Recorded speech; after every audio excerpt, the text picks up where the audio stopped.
이재명 정권 6개월이 되었습니다. 혼용 무도에 골이 깊어지고 있습니다. 먼저 무엇보다도 경제가 걱정입니다. 특히 서민 경제의 주름이 깊어졌습니다. 노란봉투법, 더센상법, 민생회복, 소비쿠폰 등 반기업, 반시장적인 경제정책들이 일방적으로 처리되었고 그 결과 기업들의 투자 의욕은 꺾였습니다. 1015 부동산 대책은 서민과 청년의 내 집 마련 꿈을 짓밟았고 전월세 가격 급등을 초래하고 있습니다. 관세 협상의 여파로 환율은 치솟아 올랐고 먹거리 물가와 기름값은 하루가 다르게 치솟아 서민들의 고통이 가중되고 있습니다.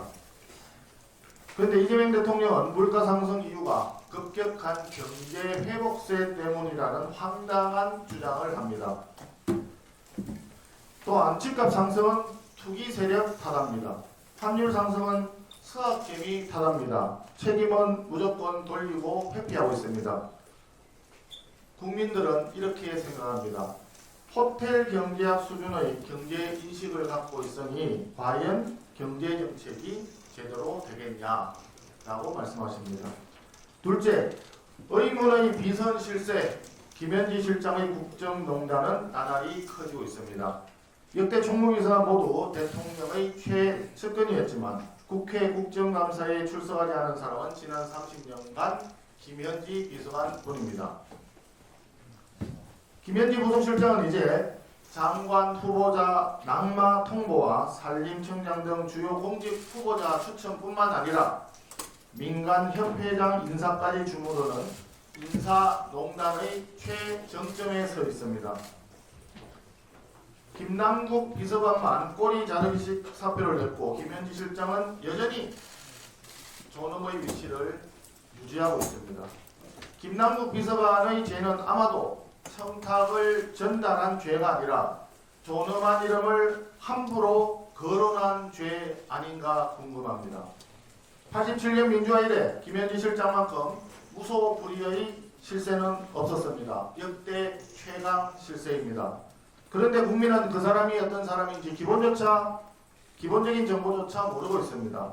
국민들은 묻습니다. 김현지, 도대체 넌 누구냐? 셋째, 중국의 영향력 확대에는 눈을 감고 북한에는 굴종했습니다. 이재명 정권 들어 반미 시위는 허용하면서 반중 시위는 탄압하는 이중잣대로 우리 국민의 집회의 자유를 억압했습니다. 중국인의 부동산 투기와 건보 먹튀에는 눈 감으면서 상호주의 원칙을 스스로 포기했습니다. 중국인 무비자 입국 시행으로 치안 불안을 유발하고 있습니다. 쿠팡에서는 중국인 직원이 3천만 명이 넘는 우리 국민들의 개인 정보를 유출하는 사건이 생겨나고 있습니다. 한마디로 온 오프라인 모두 중국의 영향력 아래 잠식되는 것은 아닌지 국민들은 매우 불안해하고 있습니다. 그런데도 이재명 정권은 나 몰라라 침묵하고 있습니다. 또한 이재명 대통령은 북한의 처참한 인권 현실에 대해서는 철저한 무지를 드러냈습니다. 우리 국민이 10년 넘게 북한에 억류된 사실조차 금시초문이라 합니다. 북한이 인터넷 접속도 안 된다는 것도 모르고 있습니다. 한술 더 떠서 지난 75년간 6.25 남침, 천안함 폭침, 연평도 포격 등 우리 영토와 국민을 대상으로 한 직접적인 무력 침탈 행위에 대해서 단 한 번도 사과한 적이 없는 북한 김정은 정권에 대해서 대북 전단 살포를 가지고 사과하고 싶다라고 하는 안일한 인식을 드러내고 있습니다. 이재명 대통령께 국민들은 이렇게 묻고 있습니다.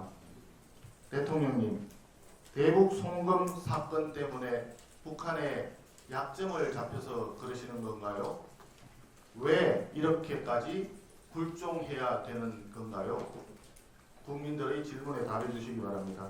넷째, 정치와 법치는 무너졌고 민주화 세력이라 자청하는 민주당과 정부에서 민주주의가 무너지는 역설의 현장을 목도하고 있습니다. 정부 여당은 선출된 권력의 우위 운운하면서 대법원장에게 무도한 모욕을 가하더니 대법관 정원, 사심제 도입, 내란 특별재판부 설치, 법 왜곡죄 신설 등 사업부의 독립성과 상권 권력을 파괴하는 위헌적인 행각들을 일방적으로 밀어붙이고 있습니다.